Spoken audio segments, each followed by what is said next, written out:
Direito administrativo. Um servidor da Administração Direta Federal foi convidado para ocupar cargo em comissão na Administração Indireta Estadual, como superintendente da autarquia responsável por ditar a política ambiental, inclusive realizar os licenciamentos naquela unidade federativa. O ente interessado, na exceção do servidor, formalizou o pedido e o servidor apresentou a seu superior pedido de afastamento que a. não poderá ser deferido, considerando que os pedidos de afastamento para ocupar cargo em comissão somente podem ser acolhidos dentro da mesma esfera da administração. B. Não poderá ser acolhido, porque os pedidos de afastamento somente podem ser deferidos para ocupar cargo em comissão no âmbito da administração direta. C. Poderá ser deferido, ficando a remuneração do servidor a cargo do ente cessionário. D. Poderá ser deferido, mantendo-se o ônus da remuneração para a administração pública cedente, considerando o dever de colaboração entre os entes federados. E. Será ou não deferido, conforme decisão discricionária da autoridade competente, cabendo ao servidor optar pela remuneração na administração pública cedente ou cessionária.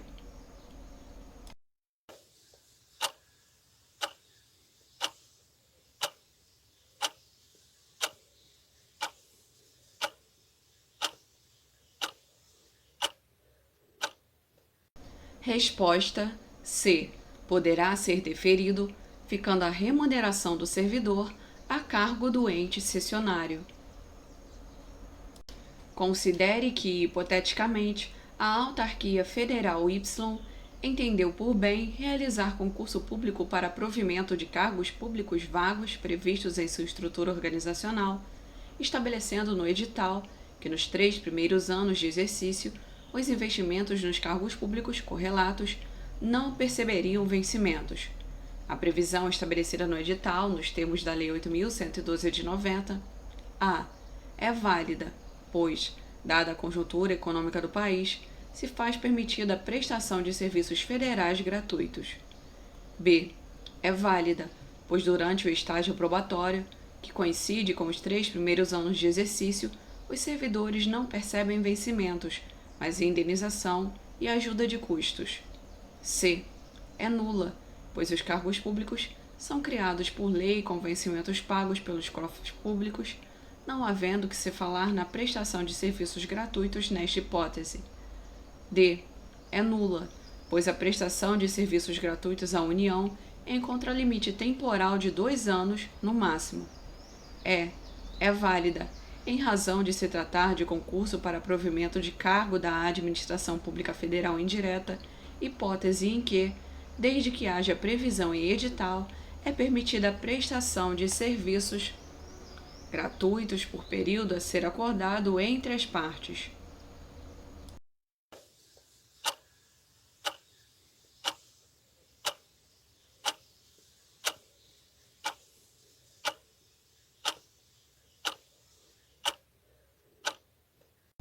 Resposta C. É nula, pois os cargos públicos são criados por lei com vencimentos pagos pelos cofres públicos, não havendo que se falar na prestação de serviços gratuitos nesta hipótese. Lara, servidora pública federal, no interesse do serviço, passou a ter exercício em nova sede, ocorrendo mudança de domicílio em caráter permanente. Neste caso, dispõe a Lei 8.112 de 90, que a ajuda de custo A. será calculada sobre a remuneração de Lara, conforme se dispuser em regulamento, não podendo exceder a importância correspondente a 3 meses. B. Não será devida à família de Lara se esta vier a falecer na nova sede, uma vez que esta vantagem é paga exclusivamente ao servidor. C. Será devida, correndo por conta da administração, as despesas de transporte do servidor e de sua família, não compreendendo bagagem e bens pessoais. D. Será devida inclusive na hipótese de o cônjuge de Lara, que detém também a condição de servidor, vier a ter exercício na mesma sede, uma vez que é uma vantagem personalíssima perfeitamente acumulável. Não é devida, uma vez que o direito ao recebimento da ajuda de custo está condicionado à transferência temporária.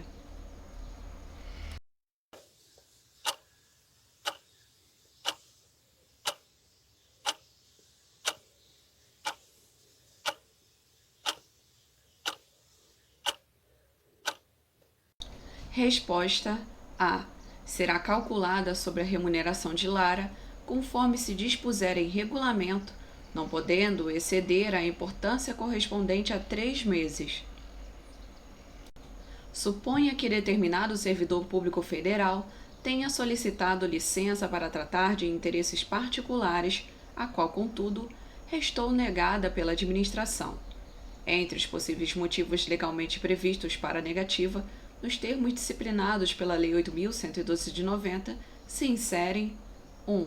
Estar o servidor no curso de estágio probatório. 2. Ser o servidor ocupante exclusivamente de cargo em comissão. 3. Razões de conveniência da administração. Está correto que se afirma em A. 1, 2 e 3. B. 2 apenas. C. 2 e 3 apenas. D. 1 e 3 apenas. E. 1 e 2 apenas.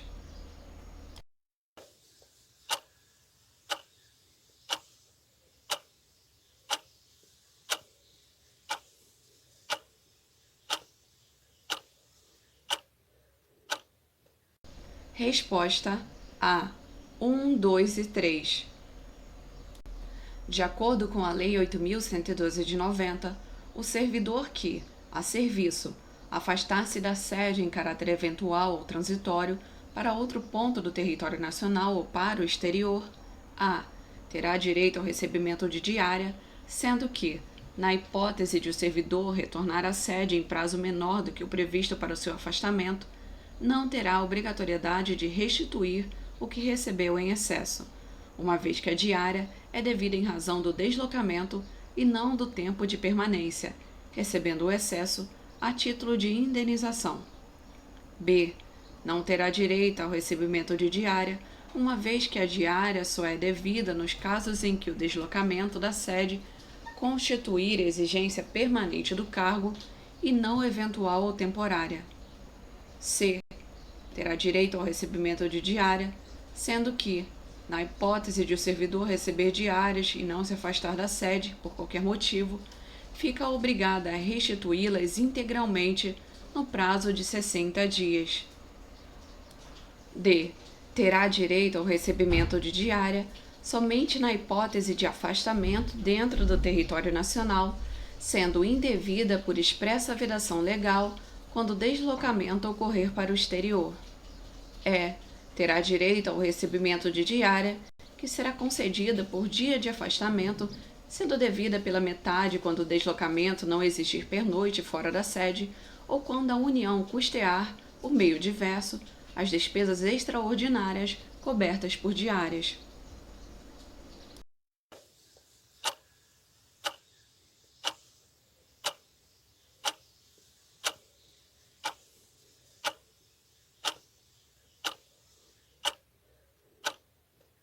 Resposta é: terá direito ao recebimento de diária, que será concedida por dia de afastamento, sendo devida pela metade quando o deslocamento não exigir pernoite fora da sede ou quando a União custear, por meio diverso, as despesas extraordinárias cobertas por diárias.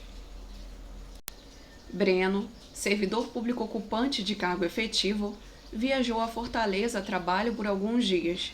Com a proximidade do fim de semana, adiou o retorno para seu domicílio, permanecendo na cidade por mais 2 dias, que custeou pessoalmente no mesmo local de hospedagem em que estava. De volta ao trabalho, pleiteou o recebimento de diárias por todo o período ausente de seu local de classificação, como forma de ressarcimento pelas despesas de hospedagem e alimentação. A conduta do servidor: A. É condizente com seus direitos e obrigações, na medida em que tem direito ao recebimento de algumas vantagens além dos vencimentos, tendo as diárias natureza jurídica e indenizatória pelas despesas incorridas. B. Viola os direitos legalmente previstos na Lei 8.112 de 90, na medida em que não obteve prévia autorização para permanecer na cidade de deslocamento por mais de 2 dias, com direito a diárias. C. Pode configurar ato de improbidade, na medida em que intencionalmente buscou indenização por despesas que não se consubstanciam em fundamento para recebimento de diárias devidas apenas para os dias em que estivesse em serviço. D. Configure infração disciplinar e civil, esta sob a modalidade de ato de improbidade, processando-se as responsabilidades de forma subsequente, iniciando-se pelo processo administrativo, que poderá ensejar a extinção do vínculo funcional com a aplicação de penalidade de demissão, o que impedirá a condenação por improbidade. Pode ser compatível com a legislação vigente, desde que o servidor demonstre que as despesas de hospedagem e alimentação no período equivalem ou superam o montante pleiteado a título de diárias, para que não reste configurado enriquecimento ilícito.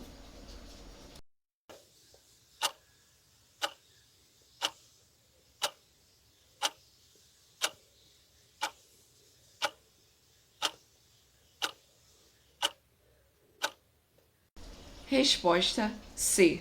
Pode configurar ato de improbidade na medida em que intencionalmente buscou indenização por despesas que não se consubstanciam em fundamento para recebimento de diárias, devidas apenas para os dias em que estivesse em serviço. Considere que um servidor público da União tenha sido convidado para integrar com mandato de 4 anos um organismo internacional do qual o Brasil faz parte como membro, sediado nos Estados Unidos, e pretenda obter afastamento de seu cargo para desempenhar tal mistério. De acordo com as disposições aplicáveis na Lei Federal 8.112 de 90, que estabelece o regime jurídico dos servidores públicos civis federais, tal pretensão afigura-se a descabida, salvo se o servidor em questão for integrante de carreira diplomática, podendo o afastamento ser concedido com duração correspondente ao mandato. B. Cabível, exclusivamente em se tratando de missão oficial, nos termos definidos em tratado ou acordo internacional. C. Descabida, eis que o afastamento para atuar no exterior somente é permitido para missão ou estudo com prazo máximo de 3 anos. D. Cabível, porém, o afastamento deverá, obrigatoriamente, se dar com prejuízo da remuneração. Cabível, excepcionalmente, com anuência do Ministério de Relações Exteriores, no contando o tempo de afastamento como exercício no serviço público.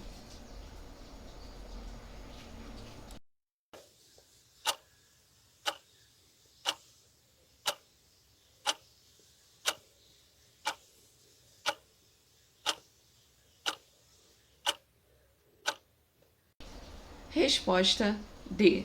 Cabível, porém o afastamento deverá, obrigatoriamente, se dar com prejuízo da remuneração. Miguel é servidor público federal e pretende licenciar-se do cargo para o desempenho de mandato classista em sindicato representativo da categoria do qual faz parte e que conta com 5.000 associados. Cumpre salientar que o servidor for eleito para o cargo de representação no mencionado sindicato. Nos termos da Lei 8.112 de 90, o mencionado sindicato comportará até 4 servidores licenciados para o desempenho de mandato classista. B. A licença perdurará pelo mesmo prazo do mandato, não podendo ser renovada. C. Será assegurado ao servidor o direito à licença sem remuneração para o desempenho do respectivo mandato. D. Não constitui requisito para a mencionada licença que o sindicato seja cadastrado no órgão competente. O mencionado sindicato comportará apenas um servidor licenciado para o desempenho de mandato classista.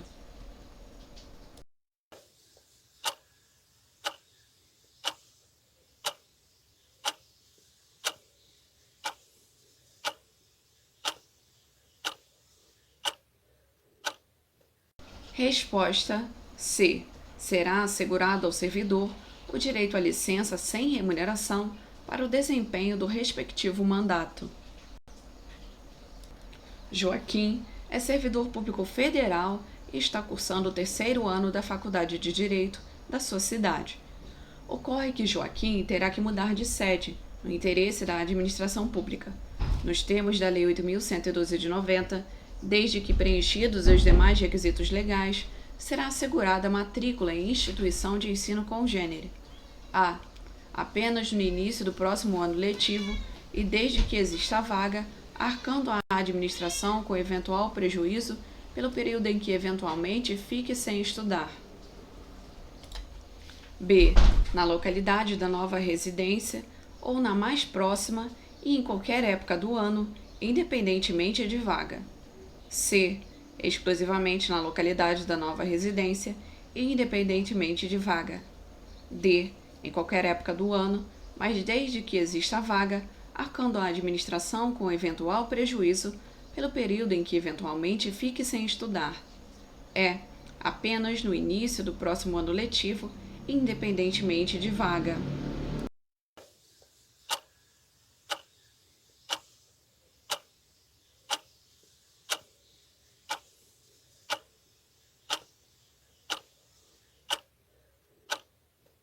Resposta B. Na localidade da nova residência ou na mais próxima e em qualquer época do ano, independentemente de vaga. Considere 1. Exercício de cargo ou função de governo ou administração em qualquer parte do território nacional por nomeação do Presidente da República. 2. Desempenho de mandato eletivo federal, estadual, municipal ou do Distrito Federal, inclusive para promoção por merecimento. 3. Participação em competição desportiva nacional ou convocação para integrar a representação desportiva nacional no país ou no exterior, conforme disposto em lei específica. 4. Licença por motivo de acidente em serviço. Nos termos da Lei 8.112 de 90, são considerados como de efetivo exercício ou afastamentos constantes apenas em A. 1, 2 e 3. B. 1 e 3. C. 1, 2 e 4. D. 1, 3 e 4. E. 2 e 4.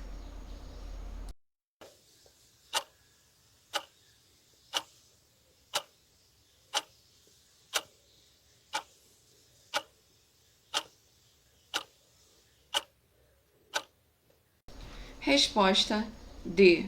1, 3 e 4. Considere a seguinte situação hipotética. Pedro é servidor público federal há 25 anos e, em janeiro de 2016, foi nomeado para exercer o cargo de ministro de Estado, razão pela qual mudou-se pela primeira vez da cidade de São Paulo, onde residia, para morar em Brasília com sua companheira Joana. Cumpre salientar que, em dezembro de 2015, a companheira de Pedro adquiriu um imóvel em Brasília com o objetivo de alugá-lo e assim obter uma renda extra. No entanto, o imóvel ainda não foi locado. Nos termos da Lei 8.112 de 90, Pedro A. terá direito ao auxílio moradia se a companheira de Pedro vender o imóvel. B. Não terá direito ao auxílio moradia, vez que o imóvel de Joana representa impeditivo legal ao aludido benefício. C. Terá direito ao auxílio moradia, desde que a companheira de Pedro não ocupe o imóvel funcional em Brasília. D. Terá direito ao auxílio moradia, independentemente de qualquer outro requisito legal. E. Não terá direito ao auxílio moradia, vez que a lei veda tal benefício para o cargo de ministro de Estado.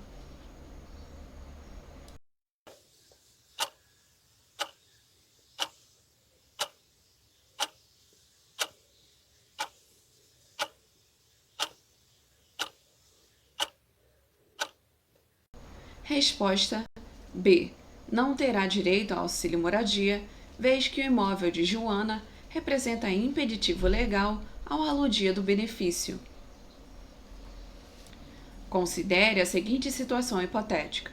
Júlia, servidora pública federal, pretende afastar-se de seu cargo para servir em organismo internacional de que o Brasil participa. Nos termos da Lei 8.112 de 90, o aludido afastamento a. Permitirá a Júlia optar entre ficar ou não com sua remuneração e, escolhendo a primeira hipótese, deverá declinar de qualquer montante remuneratório oferecido pelo organismo internacional. B. Dar-se-á com perda total da remuneração. C. Dar-se-á obrigatoriamente sem prejuízo da remuneração. D. Não está previsto na referida lei. E. Dar-se-á com perda parcial da remuneração.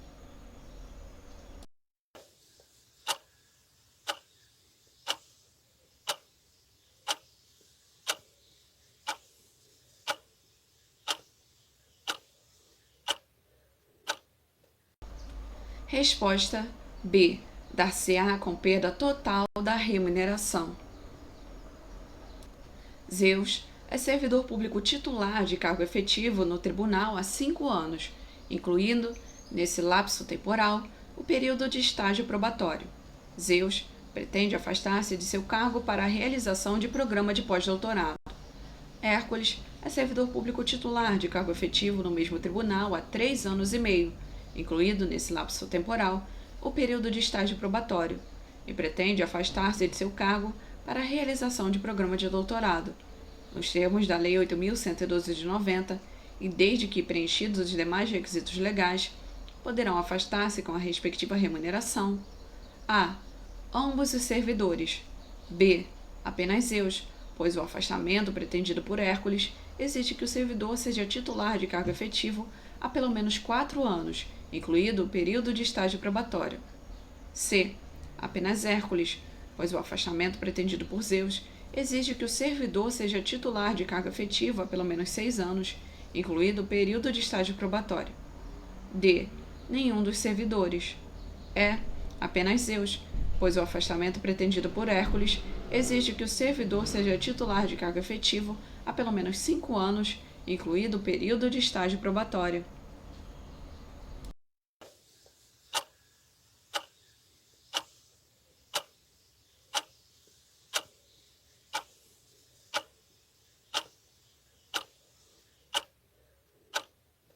Resposta B. Apenas Zeus, pois o afastamento pretendido por Hércules exige que o servidor seja titular de cargo efetivo há pelo menos 4 anos, incluído o período de estágio probatório. Luciana, servidora pública federal, faltou justificadamente ao serviço em razão de forte enchente que atingiu o local próximo à sua residência, impedindo-a de se deslocar até seu local de trabalho. Nos termos da Lei 8.112 de 90, a falta de Luciana a. Poderá ser compensada a critério da chefia imediata, mas não será considerada como efetivo exercício. B. Poderá ser compensada a critério da chefia imediata, sendo assim considerada como efetivo exercício. C. Não poderá ser compensada, haja vista a natureza da falta. D. Poderá ser compensada a critério da chefia imediata e não será considerada como efetivo exercício. E. Poderá ser compensada a critério da chefia imediata, sendo assim considerada como efetivo exercício.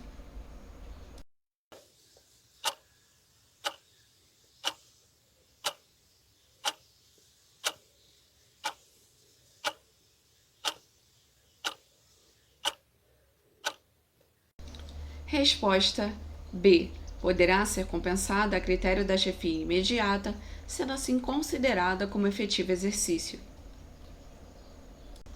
Francisco é analista judiciário de determinado Tribunal Regional do Trabalho e, em maio desse ano, pretende sair de férias, haja vista que terá preenchido os requisitos legais para tanto.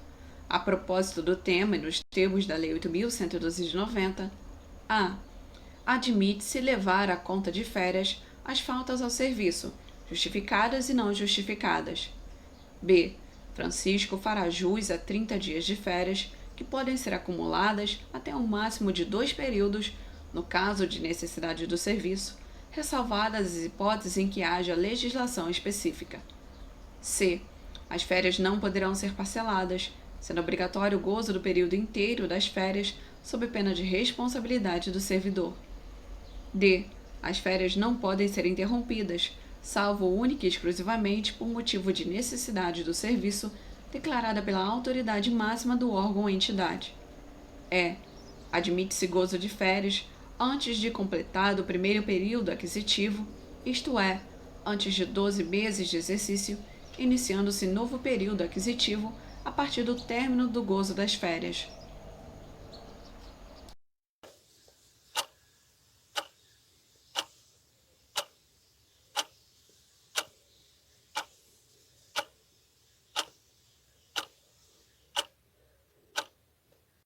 Resposta B. Francisco fará jus a 30 dias de férias, que podem ser acumuladas até o máximo de 2 períodos, no caso de necessidade do serviço, ressalvadas as hipóteses em que haja legislação específica. Uma servidora pública teve negado o pedido de remoção feito em razão de seu marido, também servidor público, ter sido removido de ofício para outro município. O indeferimento do chamado pedido de remoção para a união de cônjuges, feito pela servidora, foi o fato do interesse público exigir a permanência da mesma no município em que estava classificada na ocasião. A servidora, diante do indeferimento de seu pedido, deve interpor recurso administrativo pleiteando a revisão da decisão de indeferimento, tendo em vista terem sido considerados, ainda que para fins de interesse público, aspectos apenas de cunho discricionário. B. Pode interpor mandado de segurança contra o ato do administrador que indeferiu seu pedido, tendo em vista que o pedido de remoção para a união de cônjuges constitui direito líquido e certo da servidora, não havendo margem discricionária de apreciação pela administração pública. C. Deve ajuizar ação judicial para pleitear a revisão pela administração pública dos critérios de indeferimento do pedido de remoção da servidora, com base na teoria dos motivos determinantes, já que os fatos que fundamentaram a decisão não seriam verdadeiros. D. Deve interpor mandado de segurança, tendo em vista que, não obstante, exista a previsão de remoção ex officio pela administração pública, os pedidos de remoção a pedido, independentemente de fundamento, constituem direito subjetivo dos servidores, pois se inserem no rol de direitos dos mesmos. Pode recorrer administrativamente para pleitear a revogação da decisão de indeferimento, tendo em vista que o pedido de remoção a pedido, para fins de união de cônjuge, não possibilita exame por parte da administração pública, sendo obrigatório seu deferimento.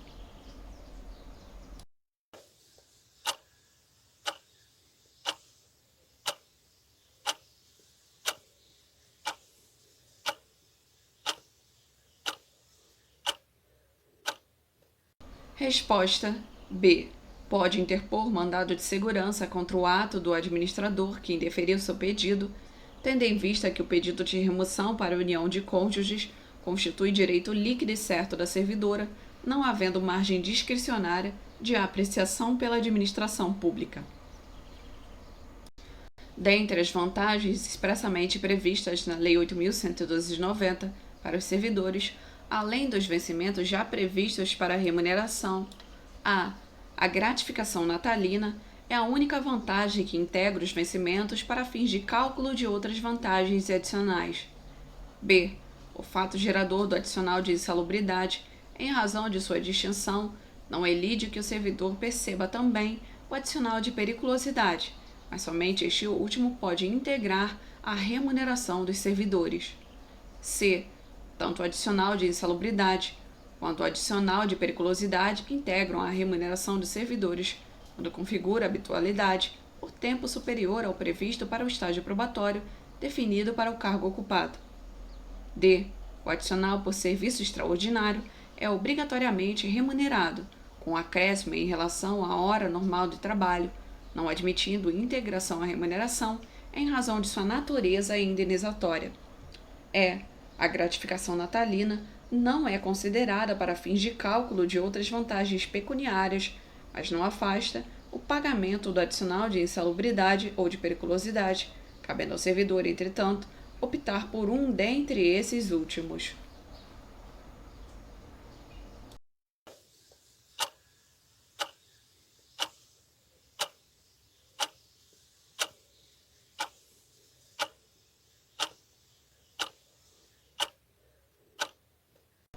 Resposta é: a gratificação natalina não é considerada para fins de cálculo de outras vantagens pecuniárias, mas não afasta o pagamento do adicional de insalubridade ou de periculosidade, cabendo ao servidor, entretanto, optar por um dentre esses últimos.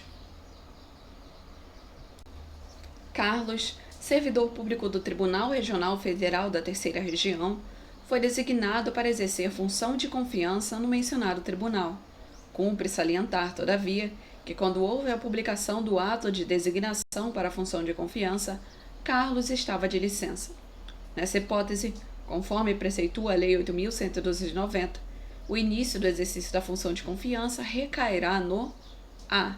primeiro dia útil após o término da licença, que não poderá exceder a 90 dias da publicação. b. quinto dia útil após o término da licença, que não poderá exceder a 60 dias da publicação. c. 15º dia útil após o término da licença, que não poderá exceder a 60 dias da publicação. d. quinto dia útil após o término da licença, que não poderá exceder a 30 dias da publicação. e. primeiro dia útil após o término da licença, que não poderá exceder a 30 dias da publicação.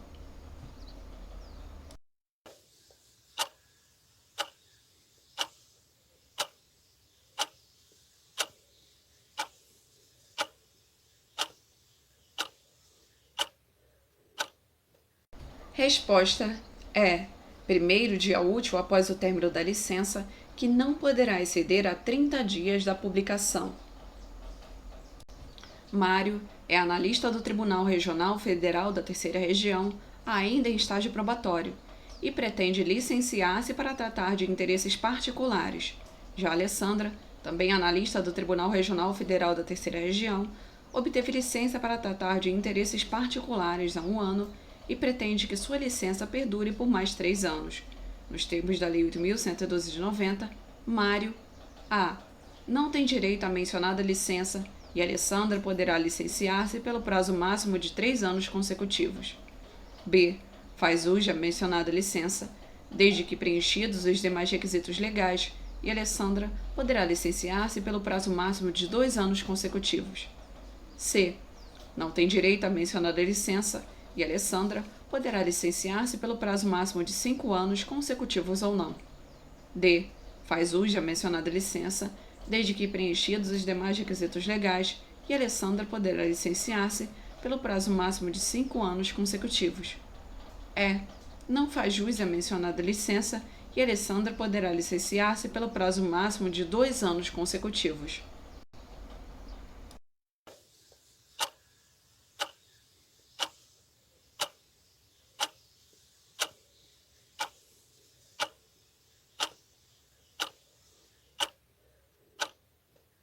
Resposta a. não tem direito à mencionada licença e Alessandra poderá licenciar-se pelo prazo máximo de 3 anos consecutivos. Ana, analista do Tribunal Regional Federal da Terceira Região, assumirá, na condição de substituta, sem prejuízo do cargo que ocupa, o exercício de cargo de chefia, no afastamento do titular do referido cargo. Cumpre salientar que assumirá tal condição pelo período máximo de 30 dias. No caso narrado, conforme preceitua a Lei 8.112 de 90, Ana a. receberá obrigatoriamente a remuneração do cargo de analista. b. receberá obrigatoriamente a remuneração do cargo de chefia. c. deverá optar pela remuneração de um dos cargos durante o respectivo período. d. acumulará ambas as remunerações por se tratar do Instituto da Substituição. e. acumulará ambas as remunerações nos primeiros 15 dias e, a partir do 15º dia, receberá tão somente a remuneração do cargo de chefia.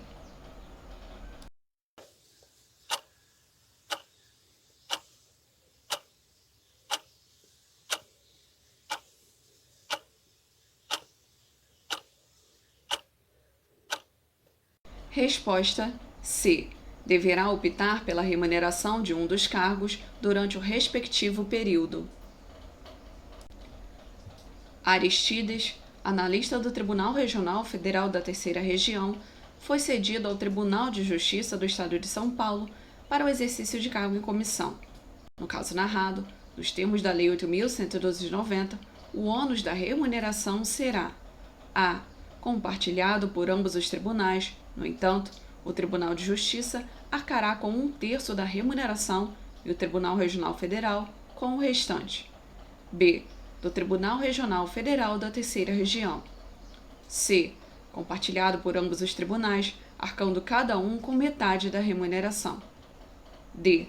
Compartilhado por ambos os tribunais. No entanto, o Tribunal de Justiça arcará com 2/3 da remuneração e o Tribunal Regional Federal com o restante.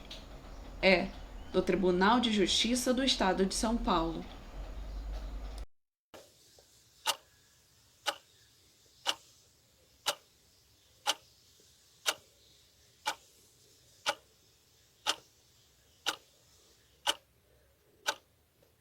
Resposta é do Tribunal de Justiça do Estado de São Paulo. João, servidor público federal, foi convocado para serviço militar, razão pela qual lhe foi concedida licença, na forma e condições previstas na legislação específica. Nos termos da Lei 8.112 de 90, concluído o serviço militar, João A. terá 15 dias com remuneração para reassumir o exercício do cargo. B. Deverá imediatamente reassumir o exercício do cargo. C. Terá somente 15 dias sem remuneração para reassumir o exercício do cargo. D. Terá 45 dias sem remuneração para reassumir o exercício do cargo. E. Terá até 30 dias sem remuneração para reassumir o exercício do cargo.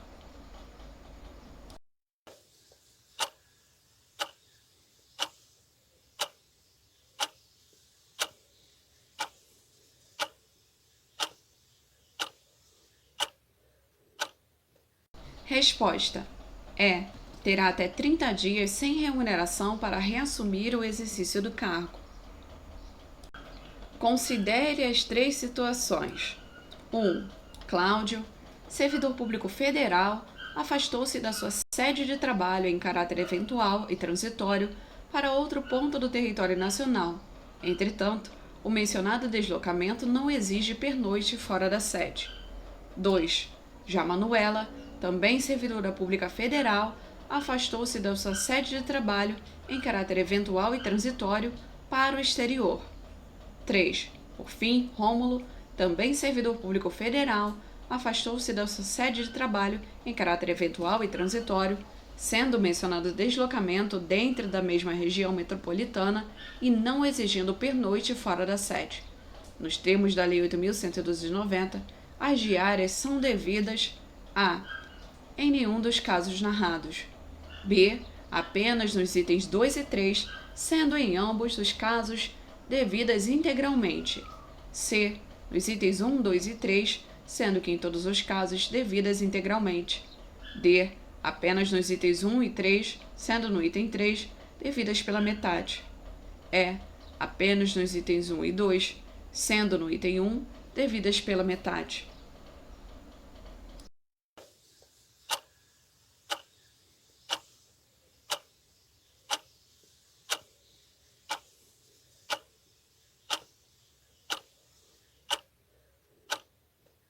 Resposta: apenas nos itens 1 e 2, sendo no item 1 devidas pela metade.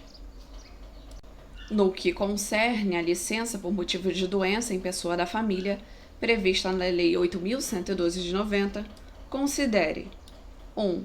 Referida licença é sempre concedida sem prejuízo da remuneração. 2. O prazo máximo de sua concessão, a cada período de 12 meses, é de 60 dias, não podendo, em qualquer hipótese, ultrapassar tal período. 3. Somente será deferida se a assistência direta do servidor for indispensável e não puder ser prestada simultaneamente com o exercício do cargo ou mediante compensação de horário. 4. Será concedida a cada período de 12 meses, sendo o início do interstício de 12 meses contado a partir da data do referimento da última licença concedida. Está correto que se afirma apenas em A. 1 e 2, B. 4, C. 1 e 3, D. 3, E. 2 e 4.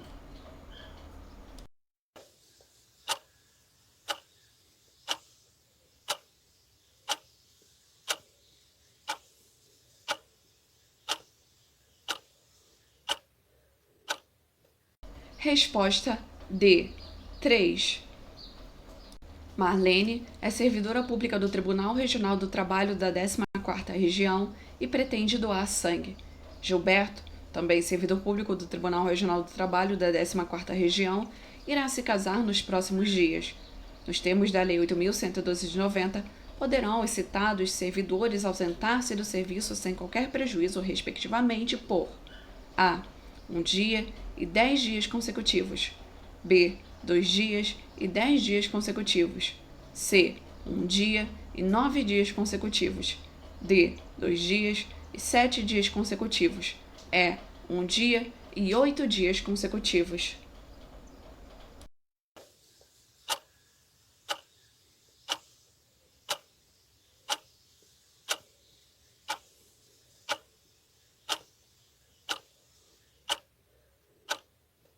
Resposta é 1 dia e 8 dias consecutivos. Cláudio, servidor público do Tribunal Regional do Trabalho da 14ª Região, ausentou-se do país para missão oficial no exterior. O mencionado afastamento observou todos os trâmites legais e perdurou por 4 anos, tendo Cláudio regressado ao Brasil em 2012, assumindo suas atividades. Em 2014, Cláudio pleiteou um novo afastamento para estudo no exterior. Nos termos da Lei 8.112 de 90, o afastamento pleiteado a. Não será possível, pois somente decorrido o período de 3 anos contados do término do anterior afastamento é que se admite a nova ausência. B. É possível. C. Não será possível, pois somente decorrido o período de 4 anos contados do término do anterior afastamento é que se admite a nova ausência. D. Não é cabível, pois trata-se da mesma espécie de afastamento concedido anteriormente, sendo necessário o transcurso de 10 anos para que o servidor tenha direito. E. Não se aplica a servidores que já fizeram jus a benefício semelhante, como é o caso de Cláudio.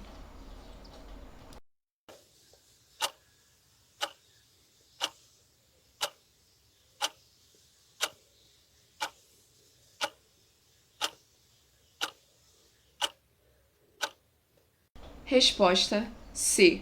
Não será possível, pois somente decorrido o período de 4 anos, contados do término do anterior afastamento, é que se admite a nova ausência. Além dos vencimentos ordinariamente pagos aos servidores públicos federais, de acordo com a Lei nº 8.112 de 90, podem lhes ser atribuídas algumas vantagens, dentre elas: distinguem-se as indenizações das gratificações, pois as primeiras se incorporam à remuneração para todos os fins, enquanto as gratificações perduram apenas enquanto durar o evento que lhes justifica. B. Estão as indenizações, gratificações e adicionais que se incorporam aos vencimentos dos servidores para todos os fins, sempre que ficar configurada a habitualidade no recebimento por prazo superior a um exercício orçamentário. C. Destacam-se as indenizações e adicionais que se incorporam aos vencimentos dos servidores e ficam excluídas do teto de remuneração. D. Distinguem-se as indenizações das gratificações, pois estas podem se incorporar aos vencimentos dos servidores, conforme disposto na lei, assim como os adicionais. E. Equiparam-se os adicionais às gratificações para fins de incorporação aos vencimentos dos servidores, tendo em vista que ambas as vantagens passam a integrar a remuneração ou proventos dos servidores em sua integridade para todos os fins.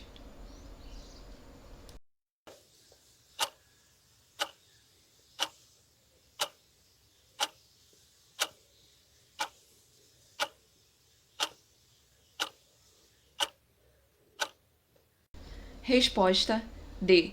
Distinguem-se as indenizações das gratificações, pois estas podem se incorporar aos vencimentos dos servidores, conforme disposto na lei, assim como os adicionais.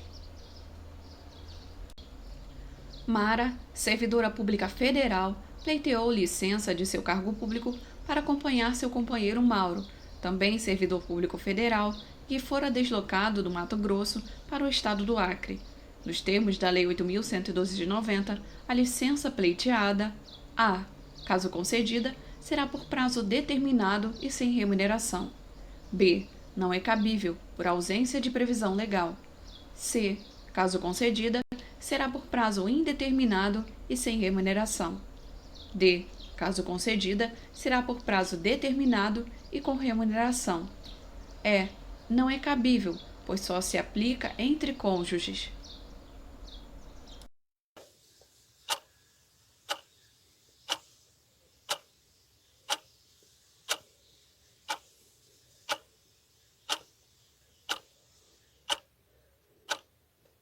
Resposta C.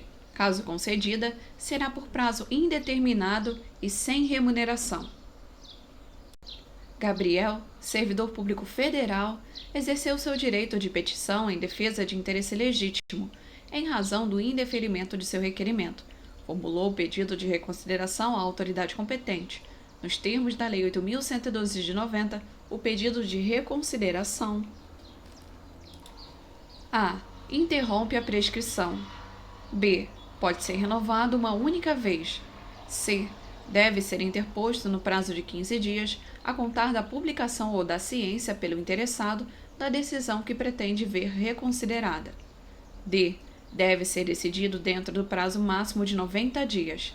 E. Caso indeferido, não admite recurso.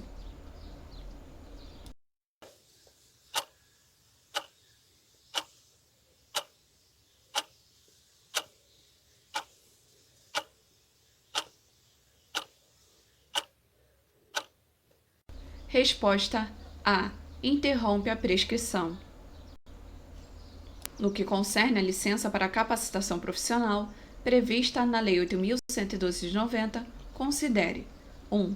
Só é admissível, dentre outros requisitos, após cada quinquênio de efetivo exercício. 2. Trata-se de licença concedida no interesse da administração. 3. Trata-se de licença concedida sem prejuízo da remuneração. 4. O afastamento do cargo se dará pelo período máximo de 2 meses. Está correto que consta apenas em A. 2 e 4, B. 1, 3 e 4, C.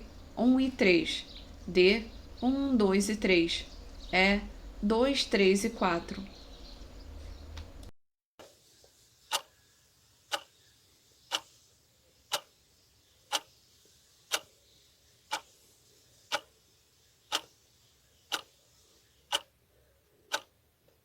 Resposta D. 1, 2 e 3. Dentre os direitos previstos no regime jurídico dos servidores públicos civis da União, autarquias e das fundações públicas federais está o gozo de licenças. É vedado o exercício de atividade remunerada durante o período de licença. A. Por motivo de afastamento do cônjuge ou companheiro. B. Por motivo de licença em pessoa da família. C. Para atividade política. D. Para tratar de interesses particulares. E. Para capacitação.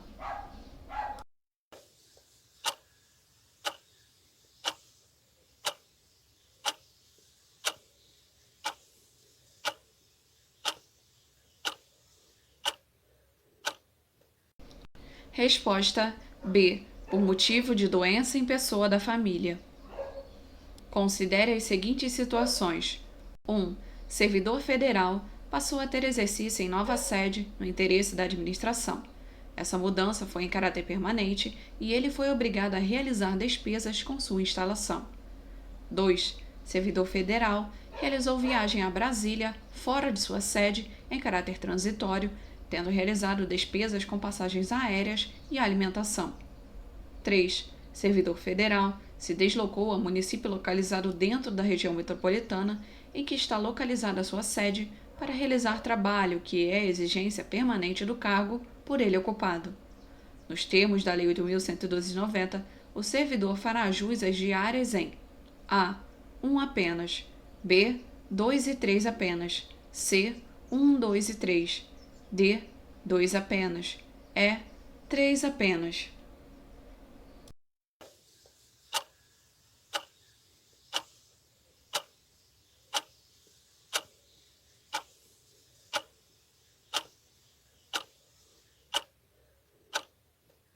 Resposta D.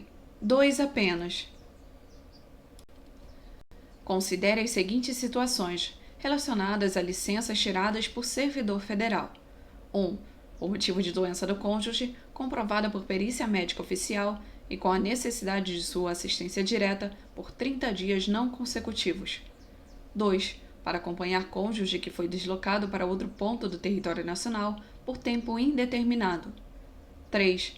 Para atividade política, no período que mediou entre a sua escolha em convenção partidária como candidato a cargo eletivo e a véspera do registro de sua candidatura perante a Justiça Eleitoral. 4. Para participar de curso de capacitação profissional por 60 dias no interesse da administração, após ter completado um quinquênio de efetivo exercício. Nos termos da Lei 8.112 de 90, será mantida a remuneração do servidor apenas em A. 4. B. 1 e 4. C. 2 e 3. D. 1 e 3. E. 1, 2 e 3.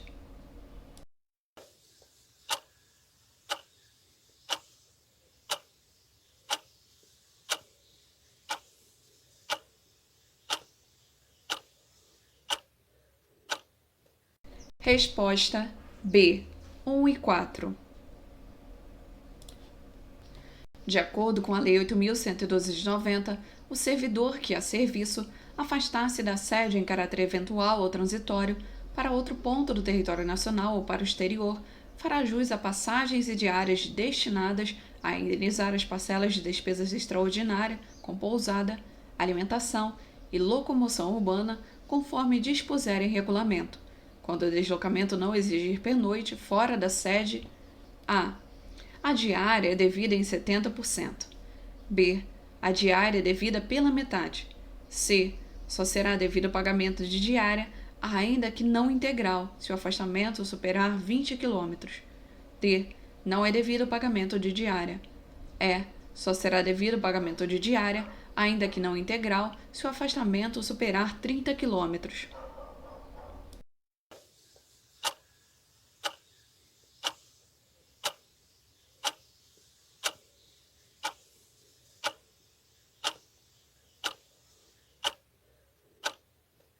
Resposta B. A diária é devida pela metade.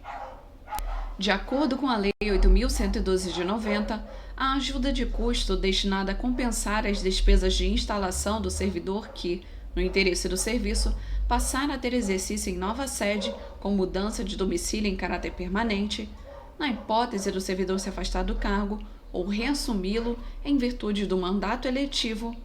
A. Será concedida ajuda de custo calculada sobre a remuneração do servidor, não podendo exceder a importância correspondente a 2 meses. B. Será concedida ajuda de custo calculada sobre a remuneração do servidor, não podendo exceder a importância correspondente a 3 meses. C. Não será concedida ajuda de custo havendo expressa vedação legal neste sentido. D. Será concedida ajuda de custo correspondente ao valor fixo referente ao último mês da remuneração do servidor. E. Será concedida ajuda de custo calculada sobre a remuneração do servidor, não podendo exceder a importância correspondente a 6 meses.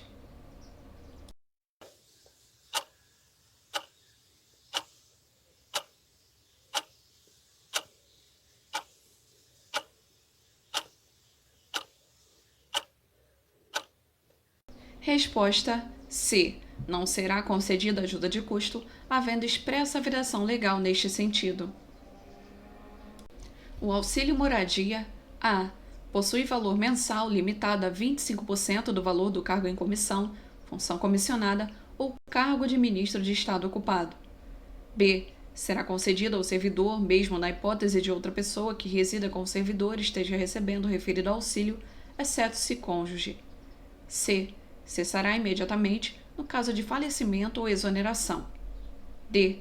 Cessará imediatamente no caso de colocação de imóvel funcional à disposição do servidor ou aquisição de imóvel. E. Começará a ser pago no prazo mínimo de 3 meses após a comprovação da despesa pelo servidor.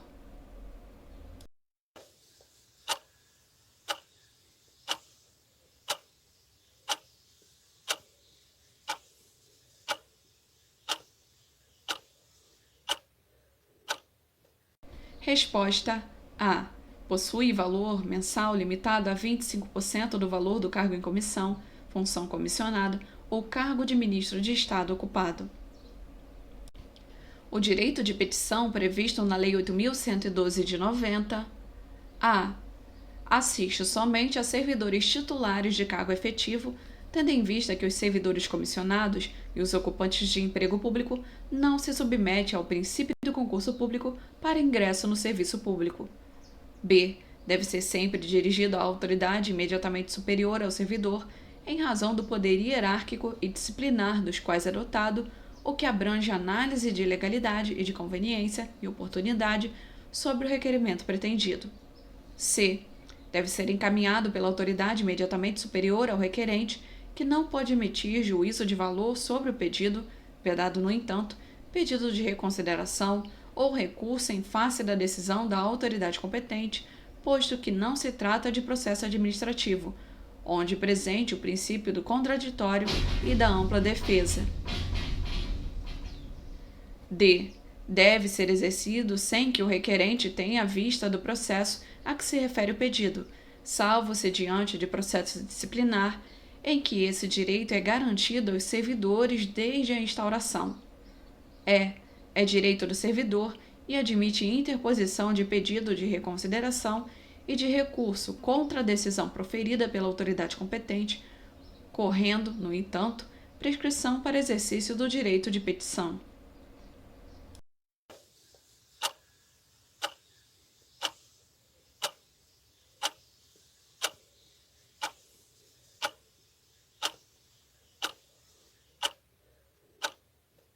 Resposta é direito do servidor e admite interposição de pedido de reconsideração e de recurso contra a decisão proferida pela autoridade competente, correndo, no entanto, prescrição para exercício do direito de petição. Quanto ao direito de férias do servidor público federal, submetido ao regime da Lei 8.112 de 90, é correto afirmar: a.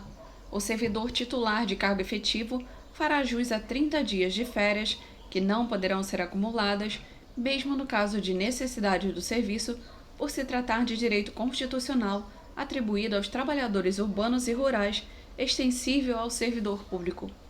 B. A pedido do servidor, as férias poderão ser parceladas em até, no máximo, 2 etapas de 15 dias, desde que não haja prejuízo à continuidade do serviço público. C. O servidor exonerado do cargo efetivo ou em comissão perceberá a indenização relativa ao período das férias a que tiver direito e ao incompleto, na proporção de 1/12 por mês de efetivo exercício ou fração superior a 14 dias. D. Para o primeiro período aquisitivo de férias, serão exigidos 12 meses de exercício, razão porque o servidor exonerado, antes de completar referido período, não terá direito à indenização, qualquer que seja a razão do seu desligamento.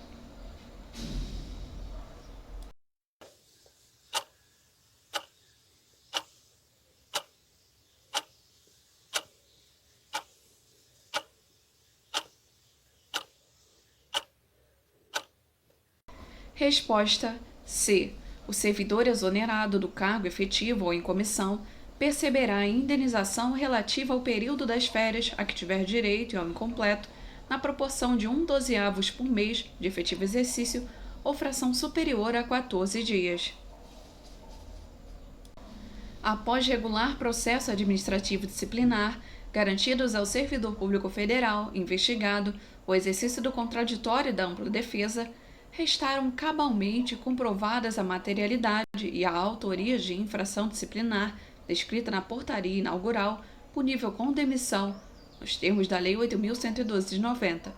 Sobreveio aos autos informação de que o servidor processado, autor da infração, havia se aposentado voluntariamente durante a tramitação do processo.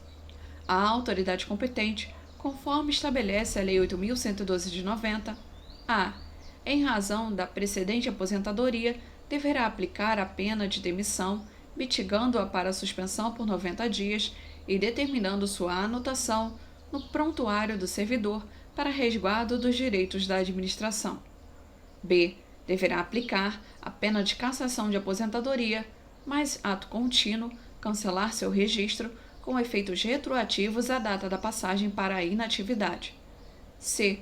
Deverá declarar a extinção da punibilidade do servidor em razão de sua precedente aposentadoria, exarando sentença absolutória imprópria. D. Deverá, em decisão motivada, aplicar ao servidor faltoso a pena de cassação de aposentadoria, na hipótese de considerar que não estão presentes os requisitos autorizadores de sua mitigação. E. Poderá escolher livremente entre aplicar as penas de advertência, suspensão ou mitigação, se a penalidade de demissão ou de cassação de aposentadoria, justamente em razão da precedente passagem do servidor para a inatividade.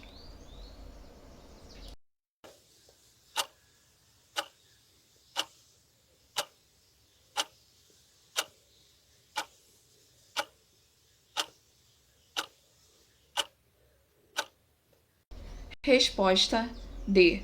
Deverá, em decisão motivada, aplicar ao servidor faltoso a pena de cassação de aposentadoria, na hipótese de considerar que não estão presentes os requisitos autorizadores de sua mitigação.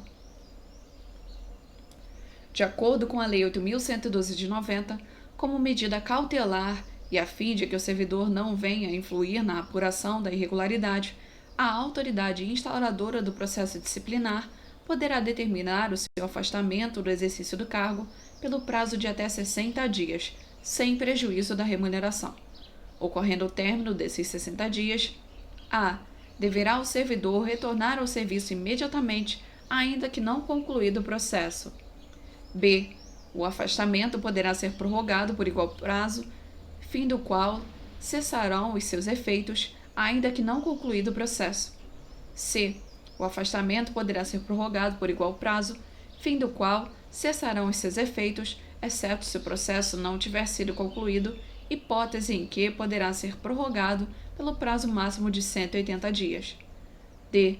Deverá o servidor retornar ao serviço imediatamente, exceto se o processo não tiver sido concluído, hipótese em que o afastamento poderá ser prorrogado pelo prazo máximo de 30 dias.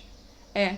O afastamento poderá ser prorrogado por mais 180 dias, fim do qual cessarão os seus efeitos, ainda que não concluído o processo.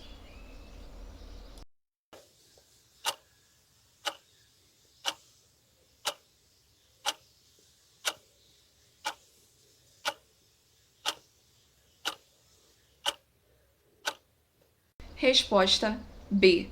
O afastamento poderá ser prorrogado por igual prazo, fim do qual cessarão os seus efeitos, ainda que não concluído o processo. A aplicação de penalidades disciplinares aos servidores deve guardar relação a. Direta com o que está expressamente previsto na lei, podendo, no entanto, a autoridade deixar de aplicá-la no caso do servidor não ter praticado nenhuma infração anteriormente. B.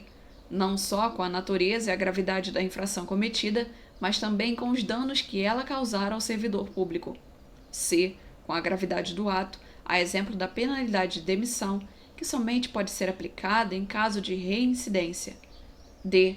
Com a natureza do ato, a exemplo da demissão, que só pode ser aplicada em caso de infração disciplinar, que também configure crime. E. Com os dados causados, a exemplo da penalidade de demissão, que poderá ser convertida em multa no caso da infração cometida, embora grave, não ter surtido prejuízos ao erário.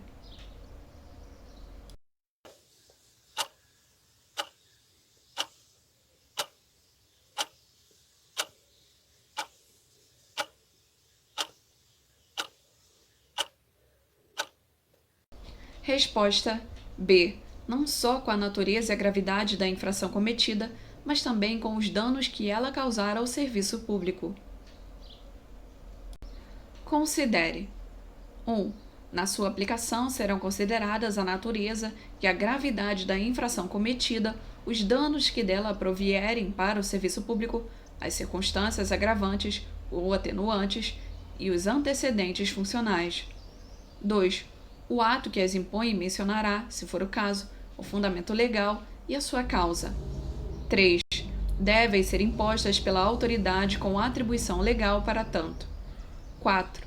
A suspensão poderá ser imposta por até 90 dias, não havendo possibilidade de conversão em multa em razão do princípio da tipicidade estrita.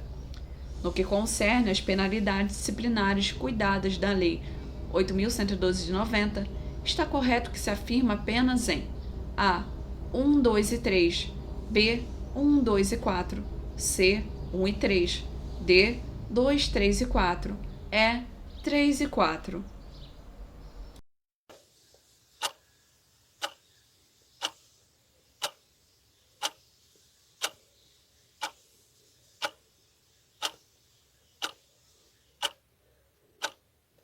Resposta C. 1 e 3. Mateus é servidor público federal classificado em uma repartição onde há grande movimento de público para atendimento. Aproximando-se a data em que Mateus completaria o tempo de serviço necessário para a aposentadoria, sua chefia imediata identificou que há tempos ele vinha recebendo montantes em dinheiro de particulares para arquivar processos de cobrança de multas impostas administrativamente. Foi instaurado o procedimento administrativo disciplinar contra Mateus, mas durante o trâmite das apurações, ele veio a requerer sua aposentadoria por tempo de serviço. Em razão disso, a. Eventual comprovação de autoria da infração, nos autos do processo disciplinar posteriormente à aposentadoria do servidor, enseja a substituição da pena de demissão pela de cassação de aposentadoria. B. Ficam obstados o processamento e a concessão de sua aposentadoria, já que a infração precedeu a aquisição do tempo para a inatividade, ficando suspensa a contagem de tempo de serviço. C. O processo administrativo prossegue regularmente e a aposentadoria, ainda que concedida, fica anulada no caso de constatação de autoria da infração, aplicando-se a penalidade de demissão. D. Fica extinta sua punibilidade, já que a infração praticada pelo servidor é punida com demissão, que se tornou inócua diante da aposentadoria do mesmo. E. Comuta-se a pena passível de ser aplicável, passando de demissão para expulsão, independentemente da conclusão do processo administrativo, hipótese em que ficam interrompidos os pagamentos de proventos ou de vencimentos.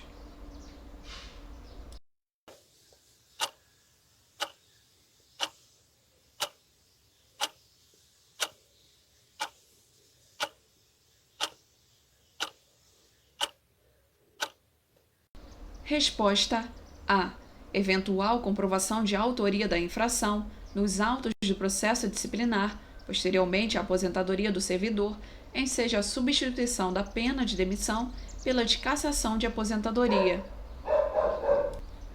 O ministro da Saúde entendeu por bem substituir seu chefe de gabinete, que é servidor público de carreira da União, ocupante de cargo em comissão da chefia de gabinete do referido ministério. Para tanto, A. Deverá, após processo administrativo com direito à ampla defesa, demiti-lo, desde que fique comprovada a atuação insuficiente. B. Poderá, após processo administrativo com direito à ampla defesa, exonerá-lo, desde que fique comprovada a prática de ilícito administrativo apenável com demissão simples ou agravada. C. Poderá exonerá-lo do cargo em comissão sem a necessidade de prévio processo administrativo, devendo, no entanto, obrigatoriamente motivar o ato. D. Poderá exonerá-lo do cargo em comissão sem a necessidade de prévio processo administrativo e independentemente de motivação. E. Poderá exonerá-lo do cargo efetivo independentemente de prévio processo administrativo com que o vínculo comissionado e a relação funcional se extinguem.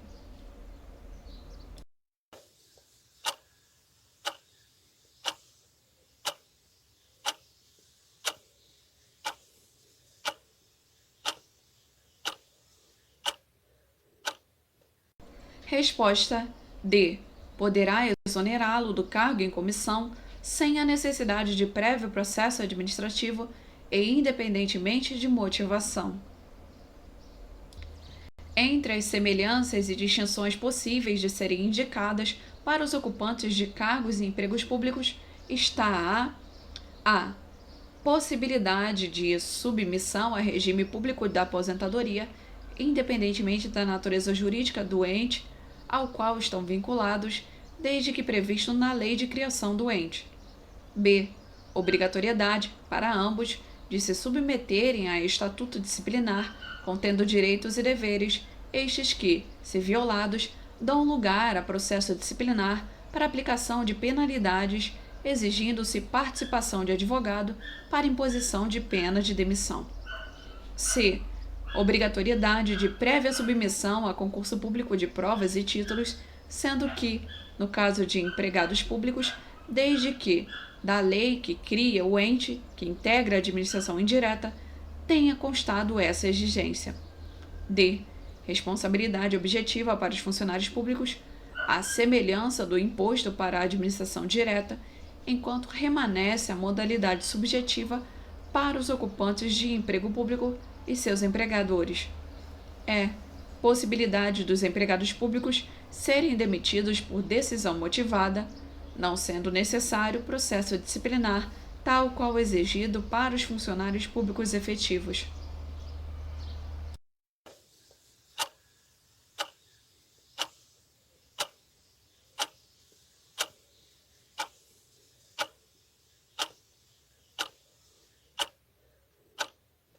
Resposta é: possibilidade dos empregados públicos serem demitidos por decisão motivada, não sendo necessário processo disciplinar, tal qual exigido para os funcionários públicos efetivos. No que concerne a uma das fases do processo disciplinar, qual seja o inquérito especificamente quanto à oitiva das testemunhas, considere: 1. As testemunhas serão sempre ouvidas antes do interrogatório do acusado. 2. Se a testemunha trouxer seu depoimento por escrito, o presidente da comissão deverá aceitá-lo, vez que supre a oitiva que seria realizada, devendo imediatamente ser anexada aos autos. 3. As testemunhas, em regra, serão ouvidas conjuntamente, em observância ao princípio da celeridade processual. 4. Caso exista contrariedade nos depoimentos das testemunhas, cabe ao presidente da comissão formar seu convencimento acerca do qual deles adotará como fundamento para decidir, não comportando, nesse caso, o instituto da acariação, só aplicado para depoimentos contraditórios de acusados. Nos termos da Lei 8.112/90, está correto que se afirma apenas em A. 1, B. 1 e 2, C. 4, D. 3 e 4, E. 2 e 3.